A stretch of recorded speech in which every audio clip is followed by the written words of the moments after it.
نحمدہ ونصلی ونسلم علی رسولہ الکریم اما بعد۔ سامعین گرامی قدر،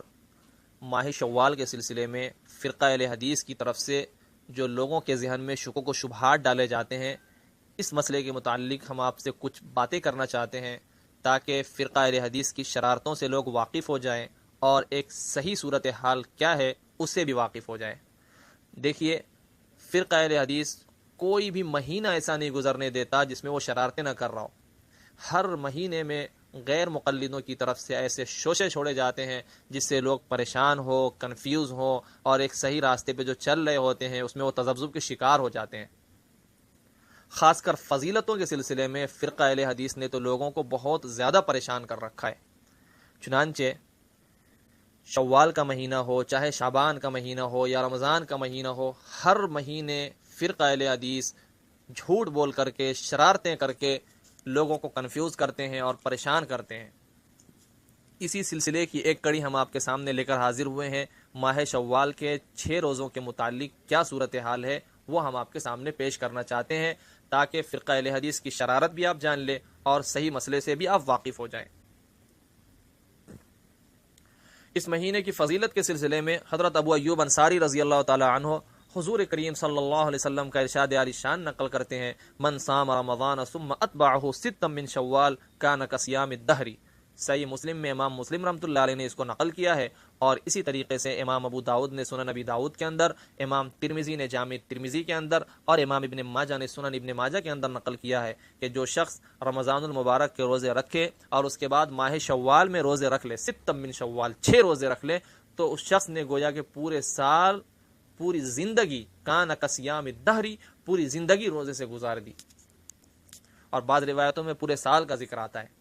تو پوری زندگی روزے رکھنے کی فضیلت حاصل کرنے کے لیے اہل سنت والجماعت کے افراد جب روزہ رکھنے پر آمادہ ہو جاتے ہیں کہ ہم ماہ شوال میں روزہ رکھیں گے اور پوری زندگی روزے دار رہنے کا ثواب حاصل کریں گے، تو پھر فرقہ اہل حدیث کے لوگوں کو ہرگز یہ برداشت نہیں ہوتا۔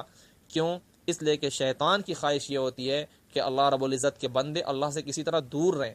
تو یہ غیر مقلدین شیطان کے ایجنٹ ہونے کا ثبوت پیش کرنے کے لیے لوگوں کو اللہ کی عبادت سے کاٹتے ہیں اور کہتے ہیں تم لوگ روزہ رکھتے ہو، مت رکھو روزے، روزے رکھنا مکروہ ہے۔ امام اعظم ابو حنیفہ نے مکروہ قرار دیا ہے۔ تو اگر اپنی ان باتوں کے ذریعے اگر لوگوں کو عبادتوں سے کاٹنا چاہتے ہیں اور کنفیوز کرنا چاہتے ہیں تو یقیناً یہ شیطان کے ایجنٹ ہیں، اگرچہ کہ ان لوگوں نے اپنا نام اہل حدیث الاٹ کرا رکھا ہے۔ اور اگر اپنی ان باتوں کے ذریعے صرف تانا دینا مقصود ہے، لوگوں کو یہ تأثر دینا مقصود ہے کہ حدیث کے رہتے ہوئے امام اعظم ابو حنیفہ نے شوال کے روزوں کو مکروہ قرار دیا ہے، اگر یہ تانا دینا مقصود ہے تو اللہ کی قسم فرقہ اہل حدیث کے سینوں میں صرف اور صرف امام اعظم ابو حنیفہ النعمان بن ثابت رحمۃ اللہ علیہ کا بغض بھرا ہوا ہے۔ ورنہ یہی قول کہ شوال کے 6 روزے مکروہ ہیں، یہ قول امام مالک رحمۃ اللہ علیہ سے بھی منقول ہے، امام ابن العربی رحمۃ اللہ علیہ سے بھی منقول ہے۔ چنانچہ موطا مالک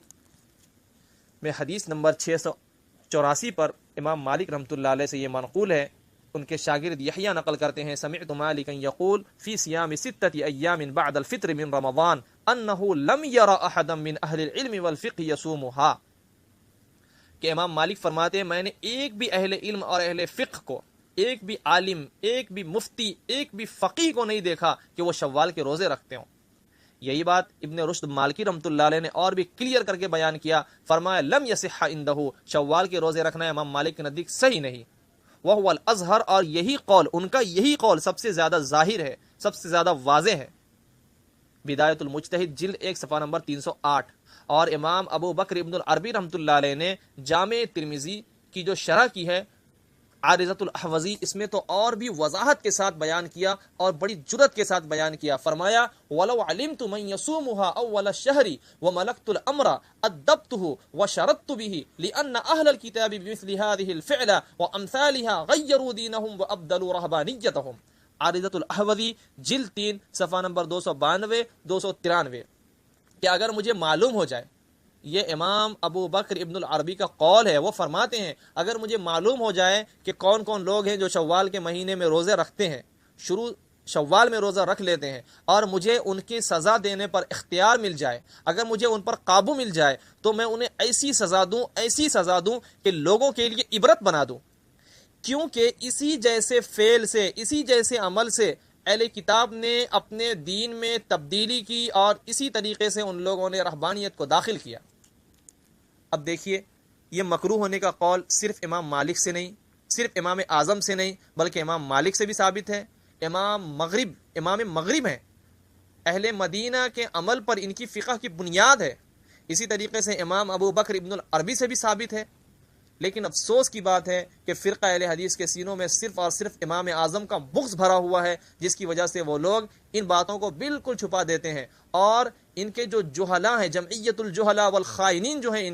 ان کے سارے لوگ ان باتوں کو چھپائے بیٹھے ہیں، ورنہ حقیقت میں یہ بات تو امام مالک سے بھی ثابت ہے، دلائل کے ساتھ اور حوالے کے ساتھ ہم نے بتایا، اور امام ابو بکر ابن العربی رحمۃ اللہ علیہ سے بھی ثابت ہے۔ اب میرے دوستو، سمجھنے کی ضرورت یہ ہے، جن کو واقعتاً اللہ رب العزت کا یہ ارشاد معلوم ہوگا اور ایمان ہوگا اس ارشاد پہ، وہ یقیناً اس کی تحقیق کرے گا کہ آخر مکروہ کیوں کہا، کیونکہ یہ لوگ وہ ہرگز ایسے نہیں تھے کہ یہ لوگ حضور کریم صلی اللہ علیہ وسلم کی حدیث کی مخالفت پر جرأت کریں گے، حدیث معلوم ہونے کے بعد بھی اس عمل کو مکروہ کہیں گے، ہرگز یہ لوگ ایسے نہیں تھے۔ تو آخر مکروہ کیوں کہا؟ تو اس کے مکروہ کہنے کی وجہ ہے، چنانچہ فقہ مالکی کی کتابوں کے اندر یہ بات موجود ہے اور فقہ حنفی کی کتابوں کے اندر بھی موجود ہے۔ مکروہ کہنے کی وجہ کیا ہے؟ مکروہ کہنے کی وجہ حدیث کی مخالفت نہیں، بلکہ مکروہ بمعنی ناپسندیدہ، اس کے کہنے کی وجہ علامہ ابن عبد البر مالکی لکھتے ہیں وَلَمْ يُكْرِهْ مِنْ ذَلِكَ إِلَّا مَا خَافَهُ عَلَى أَهْلِ الْجَهَالَةِ وَالْجَفَاءِ إِذَا اسْتَمَرَّ ذَلِكَ وَخَشِيَ أَنْ يَعُدُّوهُ مِنْ فَرَائِضِ الصِّيَامِ مُضَافًا إِلَى رمضان، کہ اس کے مکروہ کہنے کی وجہ یہ ہے کہ کہیں ایسا نہ ہو کہ لوگ اس کو رمضان کے ساتھ ملا دیں۔ بہت سارے جو جاہل لوگ ہیں، جنہیں کچھ پتہ نہیں ہے، وہ ہر سال اس کو رکھنے پر پابندی کریں گے اور اس کو ایسا سمجھ لیں گے کہ یہ بھی رمضان کا ایک حصہ ہے، اس کے ساتھ ملا دیں گے۔ اس اندیشے کی وجہ سے مکروہ قرار دیا۔ الاستذکار جلد 3 صفحہ نمبر 380، باب جامع الصیام۔ اسی طرح ابن رشد مالکی رحمۃ اللہ علیہ ہیں، انہوں نے بھی بدایت المجتہد جلد 1 صفحہ 308 پر اس کے مکروہ کہنے کی وجہ لکھی ہے۔ فرمایا اما مخافۃ ان یلحق الناس برمضان ما لیس فی رمضان، کہ مکروہ اس لیے کہہ رہے ہیں کہ کہیں ایسا نہ ہو کہ لوگ اپنے اس عمل سے کہ شوال کے روزے کو پابندی سے رکھنا شروع کر دیں اور اپنے اس عمل کے ذریعے شوال کے روزے کو رمضان کے ساتھ ملا دیں، اس اندیشے کی وجہ سے مکروہ قرار دیا۔ بدایت المجتہد جلد 1 صفحہ نمبر 308 اور صفحہ نمبر 309 پر یہ بات موجود ہے۔ اسی طرح علماء احناف نے بھی اس طرح کی بات نقل کی ہے اور مکروہ کہنے کی وجہ نقل کی ہے۔ فرمایا علامہ ظفر احمد عثمانی رحمۃ اللہ علیہ نے اپنی بڑی مایہ ناز اور مشہور تالیف اعلاء السنن جلد 9 صفحہ 178 پر الکراہۃ محمولۃ علی احتمال سوء العقیدہ لئلا یظن انها من الفرائض لاتصالها برمضان، کہ یہ جو مکروہ قرار دیا گیا ہے اور مکروہ کہا ہے، اس کی وجہ یہ ہے کہ کہیں ایسا نہ ہو کہ لوگ یہ عقیدہ بنا لے، لوگ یہ سوچ بنا لے، کیا سوچ بنا لے؟ کہ اس کو ملا دے رمضان کے ساتھ۔ چنانچہ یہ بات اور واضح ہو جاتی ہے جب ہم علامہ ابن حمام رحمۃ اللہ علیہ بڑے محقق حنفی عالم کی تحریر پڑھتے ہیں، تو اور بھی یہ بات واضح ہو جاتی ہے کہ لوگوں کے اندر کچھ اس طرح کی بدعقیدگی آ گئی تھی کہ لوگ ملا دیتے تھے۔ چنانچہ انہوں نے مکروہ ہونے کی وجہ جب بیان کی تو اس میں اس بات کو بھی نقل کیا۔ فرماتے ہیں وجہ الکراہۃ انہ قد یفضی الی اعتقاد لزومها من العوام لکثرۃ المداومۃ، کہ مکروہ ہونے کی وجہ یہ ہے کہ لوگوں نے یہ اعتقاد بنا لیا تھا بار بار عمل کر کے کہ دونوں کو سیم کر دیا جائے، رمضان کے ساتھ ملا دیا جائے۔ ولذا سمعنا من یقول یوم الفطر نحن الى الان لم یأتی عیدنا او نحوه، کہ عید کا دن آ بھی جاتا پھر بھی لوگ یہ کہتے، ہم نے خود سنا کہ کہتے ابھی ہماری عید نہیں آئی۔ عید کا دن آ جاتا پھر بھی لوگوں سے ہم نے یہ کہتے ہوئے سنا، لوگوں نے اعتقاد بنا لیا تھا کہ ابھی جب 6 روزے رکھ لیں گے تب ہماری عید آئے گی، تو ان وجوہات کی بنیاد پر مکروہ قرار دیا۔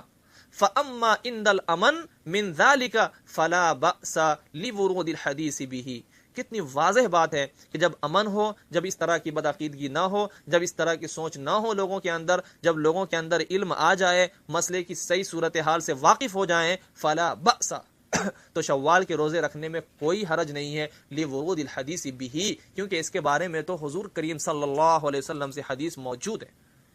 میرے دوستو، انسان جب تحقیق کرتا ہے تو بات کھل کے سامنے آ جاتی ہے، اور جب آدھی ادھوری تحقیق پہ چلتا ہے، لوگوں کی سنی سنائی باتوں پہ چلتا ہے، تو یقیناً وہ دھوکے کھاتا ہے۔ چنانچہ اس مسئلے میں بھی فرقہ اہل حدیث دھوکے میں مبتلا ہے، اور ضلوا فاضلوا کے مصداق ہیں کہ خود بھی گمراہ ہو رہے ہیں اور لوگوں کو بھی گمراہ کر رہے ہیں، خود بھی اسلاف سے بدزن ہیں، خود بھی ایسے لوگوں سے بدزن ہیں جن سے اللہ راضی ہیں۔ اللہ رب العزت نے قرآن کریم میں ارشاد فرمایا والسابقون الاولون من المہاجرین والانصار والذین اتبعوہم باحسان رضی اللہ عنہم ورضوا عنہ، کہ اللہ صحابہ اکرام سے بھی راضی اور ان مومنین سے بھی راضی جنہوں نے ایمان لا کر کے صحابہ اکرام کی پیروی کی، ایمان کے ساتھ صحابہ اکرام سے پیروی کی، ان مومنین سے بھی راضی۔ آج بڑے افسوس کے ساتھ یہ کہنا پڑتا ہے کہ فقہ اہل حدیث کے لوگ اسلاف سے اتنے بدگمان ہو گئے ہیں، اتنے بدگمان ہو گئے ہیں کہ اس کی کوئی انتہا نہیں ہے، اور پھر وہ لوگوں کو بھی بدگمان کرنے کی ہر وقت کوشش کرتے رہتے ہیں۔ کوئی بھی مہینہ ایسا نہیں گزرتا جس مہینے میں فرقہ اہل حدیث کے لوگ شرارتیں نہ کرتے ہوں اور لوگوں کو ورغلانے کی کوشش نہ کرتے ہوں۔ چنانچہ شعبان کے مہینے میں بھی ایسے ہی ہوتا ہے۔ رمضان المبارک کا بابرکت مہینہ ایک وقت اور ایک لمحے کے لیے بھی یہ لوگ چوکنے نہیں دیتے کہ جس میں شرارتیں نہ کر رہے ہو۔ شوال کا مہینہ آیا، لوگ روزے رکھ کر کے فضیلت حاصل کر رہے ہیں، لیکن فرقہ اہل حدیث کے لوگ لوگوں کو روزہ رکھنے سے روکنے کی سازشیں رچ رہے ہیں۔ بس دعا ہے اللہ رب العزت پوری امت کی اس فتنے سے حفاظت فرمائے، اور اسلاف کے نہج پر رہتے ہوئے اسلاف کی تعلیمات کی روشنی میں قرآن و سنت پر چلنے کی توفیق بخشے۔ این دعا ازمن و از جملہ جہاں آمین بات، و آخر دعوانا ان الحمد للہ رب العالمین۔